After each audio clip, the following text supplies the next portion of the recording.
السلام علیکم ورحمۃ اللہ وبرکاتہ نحمدہ ونصلی علی رسولہ الکریم اما بعد بسم اللہ الرحمن الرحیم اللہم صلی علی محمد وعلی آل محمد وبارک وسلم رب اشرح لی صدری ویسر لی امری واحلل عقدۃ من لسانی یفقہوا قولی واجعل لی وزیرا من اہلی آمین یا رب العالمین۔ ناظرین کرام، امید آپ خیریت سے ہوں گے۔ سلام سے ہم نے پروگرام کا اور اللہ تعالیٰ کے نام سے پروگرام کا آغاز کیا۔ آپ کے علم ہے کہ یہ محفل ہے دورہ ترجمہ قرآن کی کیو ٹی وی کی یہ سعادت ماہ رمضان کی راتوں میں نزول قرآن کے اس مہینے میں مبارک ساعتوں میں قرآن حکیم کا ترجمہ اور تشریح پر مبنی پروگرام ہے دورہ ترجمہ قرآن، جو آپ لائیو ملاحظہ فرما رہے ہیں صرف کیو ٹی وی پر۔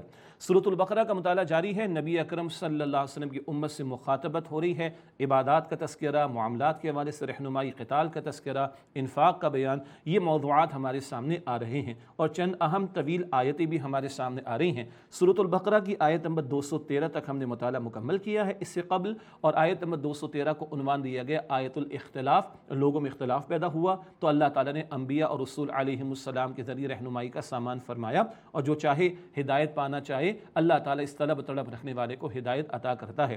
آج کا ہم مطالعہ آگے بڑھا رہے ہیں سورۃ البقرہ آیت نمبر 214 سے۔ بڑا ہلا دینے والا مقام ہے، غور و فکر کی دعوت دی جا رہی ہے۔ آئیے مطالعہ شروع کریں۔ سورہ البقرہ آیت نمبر 214۔ اعوذ باللہ من الشیطان الرجیم، بسم اللہ الرحمن الرحیم۔ ام حسبتم ان تدخلوا الجنۃ، کیا تم یہ خیال کرتے ہو کہ تم یوں ہی جنت میں داخل ہو جاؤ گے؟ وَلَمَّا يَأْتِكُمْ مَثَلُ الَّذِينَ خَلَوْا مِن قَبْلِكُمْ، حالانکہ تم پر ابھی وہ حالات نہیں آئے جو تم سے پچھلے لوگوں پر آئے تھے۔ مَسَّتْهُمُ الْبَأْسَاءُ وَالضَّرَّاءُ وَزُلْزِلُوا، ان پر سختیاں آئیں اور تکالیف آئیں اور ان کو آزمائشوں میں زوردار انداز سے ہلا دیا گیا۔ حَتَّى يَقُولَ الرَّسُولُ وَالَّذِينَ آمَنُوا مَعَهُ مَتَىٰ نَصْرُ اللَّهِ، یہاں تک کہ رسول اور وہ لوگ جو ان کے ساتھ ایمان لائے وہ پکار اٹھے، اے اللہ تیری مدد کب آئے گی؟ الا ان نصر اللہ قریب، آگاہ ہو جاؤ کہ بے شک اللہ کی مدد قریب ہے۔ انبیاء علیہ السلام کا ایمان، اس کی کیا شان ہوتی ہے، وہ بھی پکار اٹھے کہ اللہ کی مدد کب آئے گی۔ پچھلے انبیاء اور رسول کو اور ایمان والوں کو اتنی مشقتوں سے گزارا گیا، جنت سستی نہیں ہے۔ حدیث مبارک جنت کو مشقتوں سے گھیرا گیا، اور مشقتوں کا عالم یہ ہے کہ سختیاں اور تکالیف اور زوردار انداز سے ہلا دیا جانا۔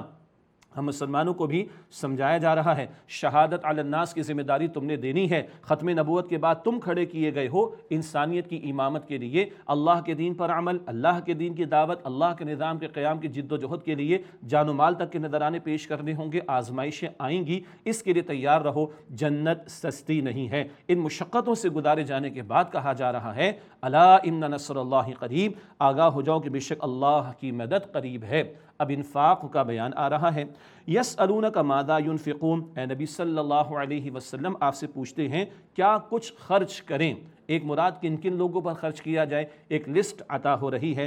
قل ما انفقتم من خیر فللوالدین والاقربین والیتامى والمساکین وابن السبیل، آپ فرما دیجئے تم جو مال خرچ کرو گے بس وہ ماں باپ کے لیے اور رشتہ داروں اور یتیموں اور مسکینوں اور مسافروں کے لیے۔ ماں باپ کی تو کفالت ایک بندے پر ہوا کرتی ہے، ان کے کام آنا، ان کی حاجات کو پورا کرنے کی کوشش کرنا، پھر رشتہ دار، یتیم، مسکین اور مسافر، ان کے ساتھ حسن سلوک کی تعلیم دی گئی۔ یہ ہمارے دین نے جو معاشرتی حوالے سے رہنمائی عطا فرمائی اس کی طرف بھی اشارہ۔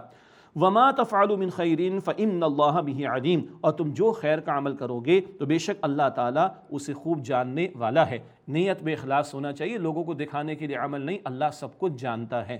اب قتال کا تذکرہ اور قتال کی فرضیت کا ذکر آ رہا ہے۔ مکے کے 13 برس صبر ہی صبر کی کیفیت تھی، مدینہ شریف کے آتے ہی قتال کے احکامات آ رہے ہیں۔ سنیں کیا فرما رہا ہے اللہ سبحانہ وتعالی، کتب علیکم القتال وہو کرہ لکم، تم پر جنگ کرنا فرض کیا گیا ہے حالانکہ وہ تمہیں ناگوار محسوس ہو رہا ہے۔ قتال مقاصد کے ساتھ ہے، جنگ محض برائے جنگ نہیں ہے، فتنے کو ختم کرنے کے لیے، اللہ کے کلمے کی سربلندی کے لیے، عدل کا نظام قائم کرنے کے لیے، مظلوم کی داد رسی کے لیے ہمارا دین جنگ کا حکم دیتا ہے۔ ظاہری اعتبار سے اس کے اندر نقصانات بھی ہوا کرتے ہیں، کوئی پسند نہیں کیا کرتا، لیکن اللہ سبحانہ وتعالیٰ فرما رہے تم پر فرض کیا گیا اور وہ تمہیں ناگوار محسوس ہو رہی ہے جنگ۔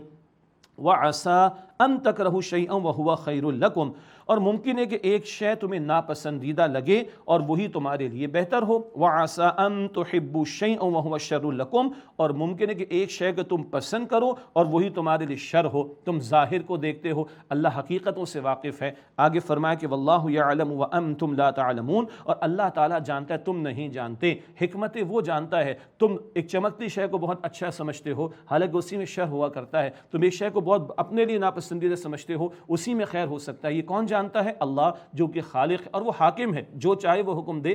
بندے کا کام بلا چون چرا، یعنی کوئی کوشچن کیے بغیر اطاعت کرنا ہے۔ یہ ذہن میں رکھے کہ قتال شرائط کے ساتھ ہے اور مقاصد کے ساتھ ہے، اس کی فرضیت آ جائے، مراد ہے کہ شرائط پوری ہوں تو پھر قتال بھی راہ خدا میں کیا جائے گا۔ یسألونک عن الشہر الحرام قتال فی، اے نبی صلی اللہ علیہ وسلم وہ آپ سے سوال کرتے ہیں حرمت والے مہینے میں جنگ کے بارے میں۔ قل قتال فیہ کبیر، آپ فرما دیجئے اس میں جنگ کرنا بڑا گناہ ہے۔ حرمت والے مہینوں کا ذکر پہلے بھی آیا، رجب کا مہینہ عربوں میں بھی معروف تھا عمرے کے لیے، اور ذی قعدہ، ذی الحجہ اور محرم یہ حج کے حوالے سے معروف تھے۔ یہ 4 مہینوں کی حرمت عربوں میں بھی تھی اور شریعت محمدی صلی اللہ علیہ وسلم میں بھی اس کی گنجائش بلکہ حرمت کو برقرار رکھا گیا۔ ایک واقعہ پس منظر میں وادی نخلا کی ایک جھڑپ تھی اہل ایمان و کفار کے درمیان۔ مسلمان یہ سمجھے کہ جمادی الثانی کی آخری تاریخ ہے، حالانکہ وہ رجب کی پہلی تاریخ ہو چکی تھی۔ کفار نے، مشرکین نے واویلا مچا دیا، حرمت والے مہینے میں جنگ کر رہے ہیں، حالانکہ ایمان والے محسوس کر رہے تھے کہ یہ تو ابھی رجب کا مہینہ شروع نہیں ہوا۔ لیکن بہرحال ایک مشرک بھی قتل ہو گیا۔ اللہ تعالیٰ کی طرف سے ایمان والوں کو ڈیفینڈ کیا جا رہا ہے اور ایمان والوں کے اس عمل کو اللہ تعالیٰ اون کر رہا ہے۔ کیسے بھلا؟ فرمایا قل قتال فیہ کبیر، ہاں حرمت والے مہینے میں جنگ کا معاملہ، جنگ کرنا بڑا گناہ ہے۔ وصد عن سبیل اللہ وکفر بہ والمسجد الحرام واخراج اہلہ منہ اکبر عند اللہ۔ اللہ کی ٹون دیکھیں اس مقام پر، اور اللہ تعالیٰ کے راستے سے روکنا اور اللہ تعالیٰ کا کفر کرنا اور مسجد حرام سے روکنا اور اس کے رہنے والوں کو وہاں سے نکالنا اللہ تعالیٰ کے نزدیک اس سے زیادہ بڑا گناہ ہے۔ یہ مشرکین جنہوں نے مسلمانوں پر بیت اللہ شریف کے دروازے بند کیے، ہجرت پر مجبور کیا، اللہ تعالیٰ کا ان مشرکین نے کفر کیا، یہ سنگین جرائم ہیں۔ اللہ کہہ رہے یہ جرائم تمہیں نظر نہیں آتے اور ایمان والوں کے ایک طرز عمل پر تم نے آسمان سر پہ اٹھا رکھا ہے۔ اللہ تعالیٰ گویا کہ ایمان والوں کی طرف سے جواب دے رہا ہے۔ فرمایا والفتنۃ اکبر من القتل، اور فتنہ قتل سے بھی زیادہ سنگین ہے۔ یہ جو حالات کفار نے برپا کر رکھے، اللہ کے گھر کے دروازے بند کر رکھے ہیں، ایمان والوں پر زندگی اجیرن کر دی، ان کو بیت اللہ اور حرم مکی اور مکہ مکرمہ چھوڑنے پر انہوں نے مجبور کیا، ان پر دین مشکل کر دیا گیا، یعنی دین پر عمل کرنا مشکل کر دیا گیا۔ یہ سارے حالات فتنے کے ہیں۔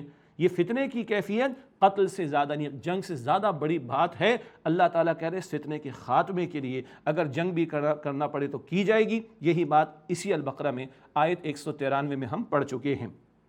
فرمایا وَلَا يَزَالُونَ يُقَاتِلُونَكُمْ حَتَّى يَرُدُّوكُمْ عَنْ دِينِكُمْ إِنِ اسْتَطَاعُوا، اور وہ ہمیشہ مسلمانوں تم سے لڑتے رہیں گے یہاں تک کہ اگر ان کفار کے لیے ممکن ہو تو وہ تمہیں تمہارے دین ہی سے پھیر دیں۔ تو دین بچانا، ایمان بچانا اہم ہے، اور اس کی خاطر فتنے کو ختم کرنا ضروری ہے، اور اس کے لیے جنگ بھی کرنا پڑے تو کی جائے گی۔ اللہ تعالیٰ دو ٹوک انداز میں ایمان والوں کو حکم دے رہا ہے۔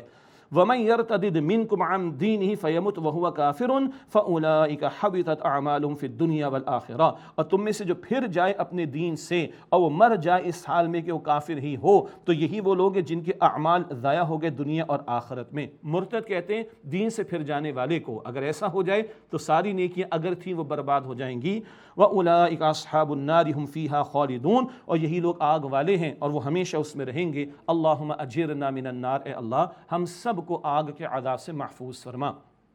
ان الذین آمنوا والذین ہاجروا وجاہدوا فی سبیل اللہ، بے شک جو لوگ ایمان لائے اور جن لوگوں نے ہجرت کی اور اللہ تعالیٰ کے راستے میں جہاد کیا، اولئک یرجون رحمت اللہ، یہی لوگ ہیں جو اللہ تعالیٰ کی رحمت کی امید رکھتے ہیں۔ ہم بھی اللہ تعالیٰ سے التجا کرتے ہیں ورحمنا، اے اللہ ہم پر رحم فرما۔ اللہ فرما رہا رحمت کے مستحق بننے کے لیے محنت کرنا پڑے گی، ایمان بھی ہے، راہ خدا میں ہجرت کا موقع تو ہجرت بھی کرنی ہے، راہ خدا میں جہاد و مستقل جد و جہد کا معاملہ بھی ہے، ایمان اور عمل کے تقاضے پورے کرو تو اللہ کی رحمت کے مستحق بن جاؤ گے۔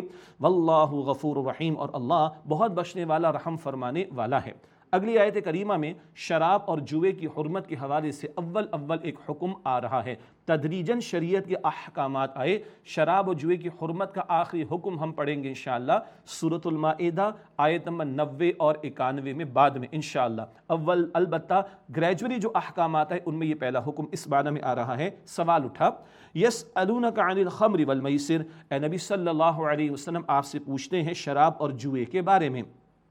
قل فیہما اثم کبیر ومنافع للناس، اے نبی علیہ السلام آپ فرما دیجئے ان دونوں میں بڑا گناہ ہے اور ہاں لوگوں کے لیے کچھ تھوڑے فائدے بھی ہیں۔ وَإِثْمُهُمَا أَكْبَرُ مِن نَفْعِهِمَا، لیکن ان دونوں کا گناہ وہ ان کے نفع سے بہت زیادہ بڑھ کر ہے۔ تو پہلے کہہ دیا گیا نقصان زیادہ ہے، گناہ کا پہلو زیادہ ہے، تو لوگ سنبھلنا شروع ہو گئے ہوں گے، لیکن آخری حکم حتمی حکم وہ المائدہ آیت نمبر 90 اور 91 میں آئے گا۔ یہ سوال صحابہ کرام کی طرف سے آیا، شریعت کے احکامات ابھی حتمی نہیں آئے، تدریجاً آ رہے ہیں۔ مکے کے 13 برس ایمان کی محنت ہوئی، اب خود پوچھا جا رہا ہے اس کے بارے میں بتائیے، اس کے بارے میں بتائیے۔ مکے کے 13 برس ایمان کی محنت ہوئی اور اکثر شریعت کے احکامات مدنی دور میں آئے، جیسے کہ سورۃ البقرہ کا ہم مطالعہ کر رہے ہیں۔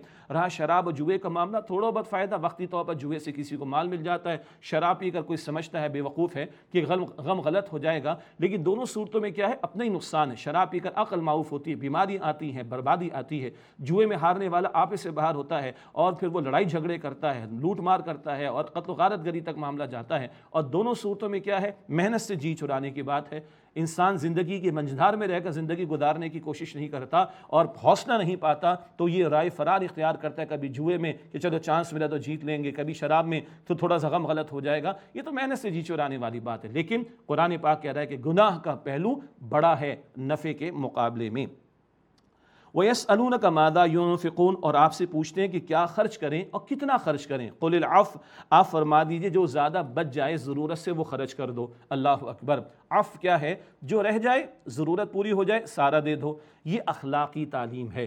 شریعت کا کم از کم تقاضا کیا ہے؟ زکوٰۃ اور واجب صدقات جیسے کہ صدقہ فطر وغیرہ، اور اوپر ٹاپ پر کیا ہے کتنا خرچ کرے؟ تمہاری حاجات پوری ہو گئیں، بس زندگی گزر رہی ہے نا، مناسب حال، باقی دے دو۔ یہ اخلاقی تقاضا ہے۔ اس قانونی منیمم تقاضے اور اخلاقی تقاضے میکسیمم کے درمیان گیپ ہے۔ جتنا آخرت پر یقین ہوگا، دی بینک آف اللہ انلمیٹڈ، نوٹ کیجئے گا، دی بینک آف اللہ انلمیٹڈ کے ریٹرن کا یقین ہوگا آخرت میں، اتنا بندہ منیمم سے آگے بڑھے گا اور زیادہ سے زیادہ راہ خدا میں خرچ کرے گا۔ اللہ ہمیں اس کی توفیق عطا فرمائے۔ یہ عفو کا معاملہ، یہ اخلاقی اعتبار سے تعلیم۔ كَذَلِكَ يُبَيِّنُ اللَّهُ لَكُمُ الْآيَاتِ لَعَلَّكُمْ تَتَفَكَّرُونَ، اسی طرح اللہ تعالیٰ تمہارے لیے احکام کو واضح فرماتے تاکہ تم غور و فکر کرو، پھر دنیا والآخرہ، دنیا میں اور آخرت یعنی آخرت کے بارے میں، دنیا کے بارے میں بھی غور و فکر کرو۔ یہاں معاملات زندگی تمہیں چلانے ہیں، اس کے مطابق جو اس کے لیے شریعت کی تعلیم اس پر عمل کرو، اور یہاں زندگی گزار کر آخرت کی فکر کرو، اس کی تیاری کرو۔ اللہ تعالیٰ چاہتا ہے کہ دنیاوی معاملات میں بھی اور آخرت کے اعتبار سے غور و فکر کرو۔ وَيَسْأَلُونَكَ عَنِ الْيَتَامَى، اور اے نبی صلی اللہ علیہ وسلم آپ سے یتیموں کے بارے میں سوال کرتے ہیں۔ قُلْ إِصْلَاحٌ لَهُمْ خَيْرٌ، آپ فرما دیجئے کہ ان کی اصلاح کا معاملہ بہتر ہے، یعنی ان کے ساتھ بھلا معاملہ کرنا، شفقت کرنا، کفالت کرنا، ان کے ساتھ اچھا سلوک کرنا، یہ پسندیدہ بات ہے۔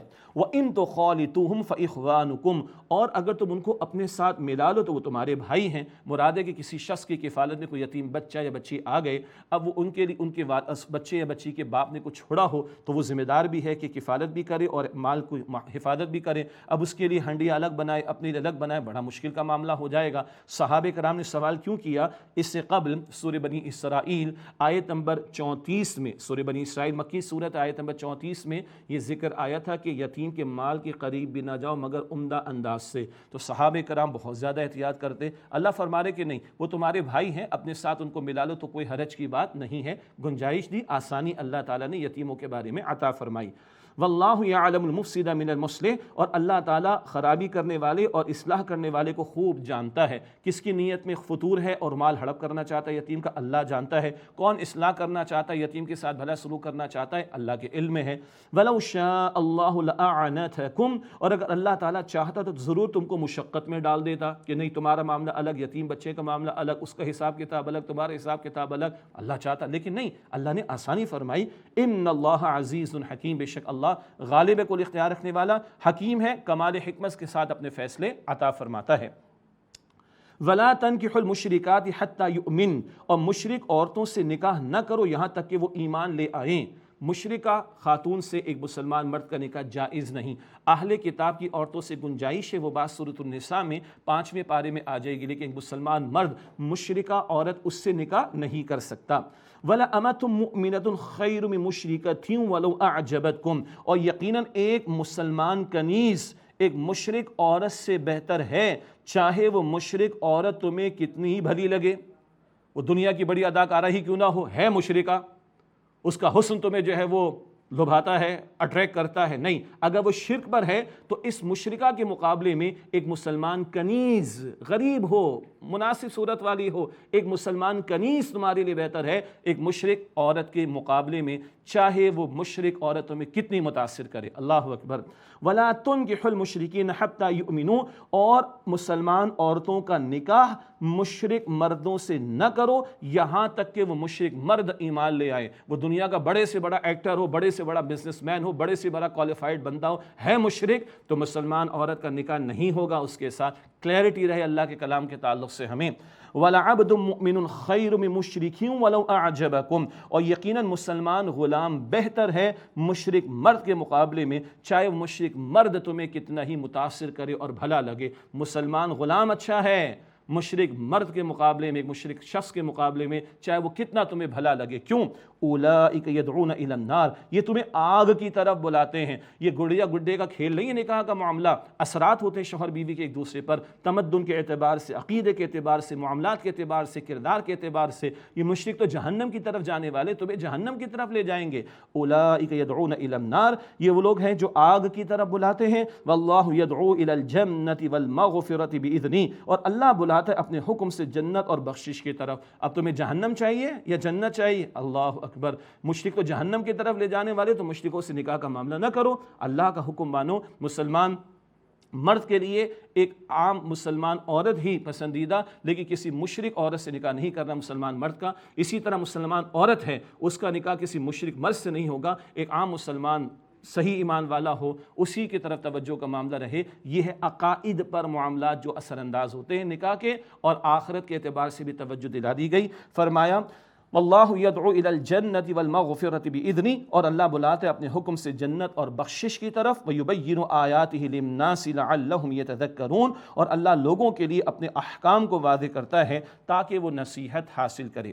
یہاں تک کہ ناظرین کرام 27 رکوع سورۃ البقرہ کے مکمل ہوئے، 40 رکوع ہیں۔ یہ قرآن پاک کی طویل ترین صورت ہے اور مدنی ہے۔ اب 4 رکوع جو آ رہے ہیں، رکوع نمبر 28 سے لے کر 31 تک، ان 4 رکوعوں میں اللہ تعالیٰ نے معاشرتی زندگی کے حوالے سے رہنمائی عطا فرمائی ہے، نکاح کے حوالے سے رہنمائی، طلاق کے ضمن میں رہنمائی، رضاعت کے حوالے سے رہنمائی، عدت کے حوالے سے رہنمائی، مہر کے حوالے سے رہنمائی۔ یہ اتنا پیارا قرآن ہے، یہ میرے اور آپ کے گھر کے لیے بھی رہنمائی عطا کرتا ہے۔ ہمارا دین اتنا پیارا دین ہے، فرد کے لیے، گھر کے لیے، معاشرے کے لیے، نظام کے لیے، ریاست کے لیے، پوری دنیا کے لیے رہنمائی دیتا ہے۔ یہ وہ مقامات ہیں جن کا ہمیں مطالعہ کرنا چاہیے، گھر والوں کو کرانا چاہیے، اس تعلیم کو ہمیں عام کرنا چاہیے۔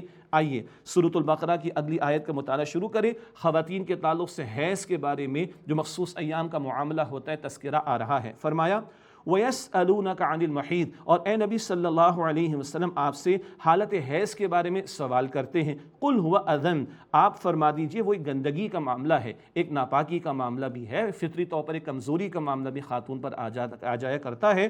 فرمایا کہ فَاعْتَزِلُوا النِّسَاءَ فِي الْمَحِيضِ، بس عورتوں سے علیحدہ رہو حالت حیض کے دوران میں۔ کیا مطلب علیحدہ رہنے سے؟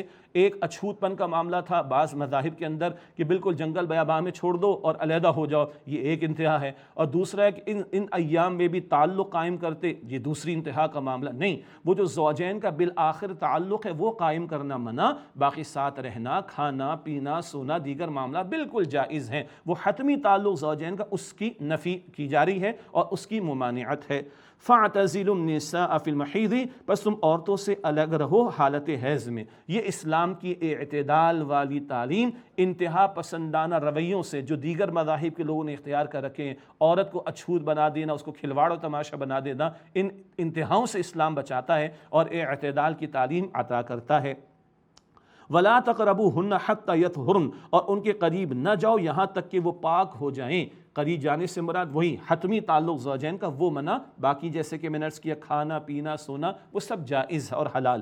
فَإِذَا تَطَهَّرْنَ فَأْتُوهُنَّ مِنْ حَيْثُ أَمَرَكُمُ اللَّهُ، پس جب وہ پاک ہو جائیں تو ان کے پاس آؤ جہاں سے اللہ نے تمہیں حکم دیا ہے۔ جو فطری طریقہ تعلق قائم کرنے کا وہ طریقہ اختیار کیا جائے۔ انسان جانور نہیں ہے، انسان ہے، اشرف المخلوقات ہے، تو اللہ تعالیٰ نے اس کو طریقہ فطرت میں ودیعت کر دیا، اور جس کا ایک بڑا مقصد اولاد کا حصول بھی ہے، وہ فطری طریقہ اس کی طرح توجہ دلائی گئی۔ تو حالت حیض میں وہ تعلق منع، پاک ہو جائے اس کے بعد تعلق قائم کر سکتے ہو۔ فَأْتُوهُنَّ مِنْ حَيْثُ أَمَرَكُمُ اللَّهُ، ان کے پاس آؤ جہاں سے اللہ نے تمہیں حکم دیا۔ اگلے الفاظ سنیں بڑے پیارے، إِنَّ اللَّهَ يُحِبُّ التَّوَّابِينَ وَيُحِبُّ الْمُتَطَهِّرِينَ، بے شک اللہ تعالیٰ خوب توبہ کرنے والوں کو پسند فرماتا ہے اور خوب پاکیزگی اختیار کرنے والوں کو پسند فرماتا ہے۔ توبہ کے بارے میں مستقل کلام آگے آتا رہے گا، پاکیزگی کے بارے میں طہارت، ہمارا دین تو صفائی نصف ایمان ہے، بچپن سے حدیث شریف ہمیں یاد ہے، کس کو یاد نہیں ہے؟ اللہ توبہ کرنے والوں کو پسند فرماتا ہے اور اللہ خوب پاکیزگی اختیار کرنے والوں کو پسند فرماتا ہے۔ گناہوں سے بھی بچنا ہے، ظاہر کی بھی پاکیزگی اختیار کرنی، بدن کی پاکیزگی، کپڑوں کی پاکیزگی یہ بھی ضروری، اور باطن کی نحوست و گندگی ہے گناہوں کی وجہ سے، گناہوں سے پاک ہونا بھی ضروری۔ اللہ ہمیں توفیق عطا فرمائے۔ نساؤکم حرث لکم، تمہاری عورتیں تمہاری کھیتیاں ہیں۔ سبحان اللہ، اتنا پیارا کلام ہے۔ ان معاملات کو قرآن بڑے پیارے خوبصورت شائستہ انداز میں ہمارے سامنے رکھتا ہے، دنیا کا لٹریچر یہ مثالیں پیش نہیں کر سکتا۔ نساؤکم حرث لکم، تمہاری عورتیں تمہاری کھیتیاں ہیں۔ فأتوا حرثکم انا شئتم، پس تم اپنی کھیتی میں آؤ جہاں سے چاہو، لطف اندوزی اختیار کرو۔ ہاں، وقدموا لانفسکم، اور اپنے لیے آگے کی تدبیر کرو۔ اولاد کا حصول، بھئی کھیتی میں بیج ڈالا جاتا ہے کل فصل کے لیے نا، تو لطف اندوزی اختیار کرو، ٹھیک ہے، لیکن کل کی تدبیر کرو، اولاد کا حصول۔ پہلے بھی کلام ہو چکا، اللہ کے رسول علیہ السلام نے ترغیب دلائی ہے کہ حصول کرے ایک بندہ مومن، زیادہ سے زیادہ اولاد کی تربیت کرے، صدقہ جاریہ بنائے، معاشرے کو اچھے افراد بھی پرووائڈ کرے، سب مقصود ہے، لیکن زوجین کے تعلق ایک اہم مقصد وَقَدِّمُوا لِأَنفُسِكُمْ، اور اپنے لیے آگے بھیجو، مراد آگے کی تدبیر کرو، اولاد کے حصول کی طرف اشارہ۔ وَاتَّقُوا اللَّهَ وَاعْلَمُوا أَنَّكُمْ مُلَاقُوهُ، اور اللہ تعالیٰ کا تقوی اختیار کرو اور تم جان لو کہ تم اللہ سے جلد ملاقات کرنے والے ہو۔ جی یقین ہے، اللہ سے ملاقات کا یقین ہے، یہ ہے جو اللہ تعالیٰ ہمیں توجہ دلا رہا ہے۔ وَبَشِّرِ الْمُؤْمِنِينَ، اور اے نبی صلی اللہ علیہ وسلم ایمان لانے والوں کو بشارت دے دیجئے، خوشخبری کن کے لیے؟ جو اطاعت کی روش اختیار کریں، تقوی کی روش اختیار کریں، اللہ کے ہاں اجر بھی، اللہ کے ہاں جنت بھی تیار۔ وَلَا تَجْعَلُوا اللَّهَ عُرْضَةً لِأَيْمَانِكُمْ أَن تَبَرُّوا وَتَتَّقُوا وَتُصْلِحُوا بَيْنَ النَّاسِ، اور اپنی قسموں کے لیے اللہ کے نام کو آڑ نہ بناؤ کہ تم حسن سلوک اور تقوی اختیار کرنے اور لوگوں کے درمیان صلح کرانے سے باز رہو۔ یہ بڑے پیارے کام ہیں۔ کیا کام؟ کہ تم حسن سلوک کرنا تمہیں چاہیے، تمہیں تقوی اختیار کرنا چاہیے، نیکی کرنی چاہیے اور لوگوں کے درمیان صلح کرانی چاہیے، لیکن کبھی اللہ کے نام کو آڑ نہ بناؤ۔ یعنی بعض لوگ کبھی جذبات کی رو میں بہہ جاتے ہیں، کہتے ہیں خدا کی قسم آئندہ میں ان کے درمیان کبھی صلح نہیں کراؤں گا، خدا کی قسم آئندہ میں نیکی کی دعوت نہیں دوں گا۔ نہیں بھائی، اس طرح اللہ کا نام استعمال نہ کرو گے، تم حسن سلوک نہیں کرو گے اور تم تقوی اختیار نہیں کرو گے اور تم لوگوں کے درمیان صلح نہیں کراؤ گے۔ ان کاموں کے حوالے سے تمہیں کام کرنا ہے اور اللہ کے نام کی قسم اس کو آڑ نہ بناؤ، ایسے کاموں سے، خیر کے کاموں سے رک جانے کے لیے۔ واللہ سمیع علیم، اور اللہ تعالیٰ خوب سننے والا، علم رکھنے والا ہے۔ ناظرین کرام، ایک وقفہ لیتے ہیں اور اس کے بعد انشاءاللہ سلسلہ جاری رہے گا دورہ ترجمہ قرآن کا۔ السلام علیکم ورحمۃ اللہ وبرکاتہ۔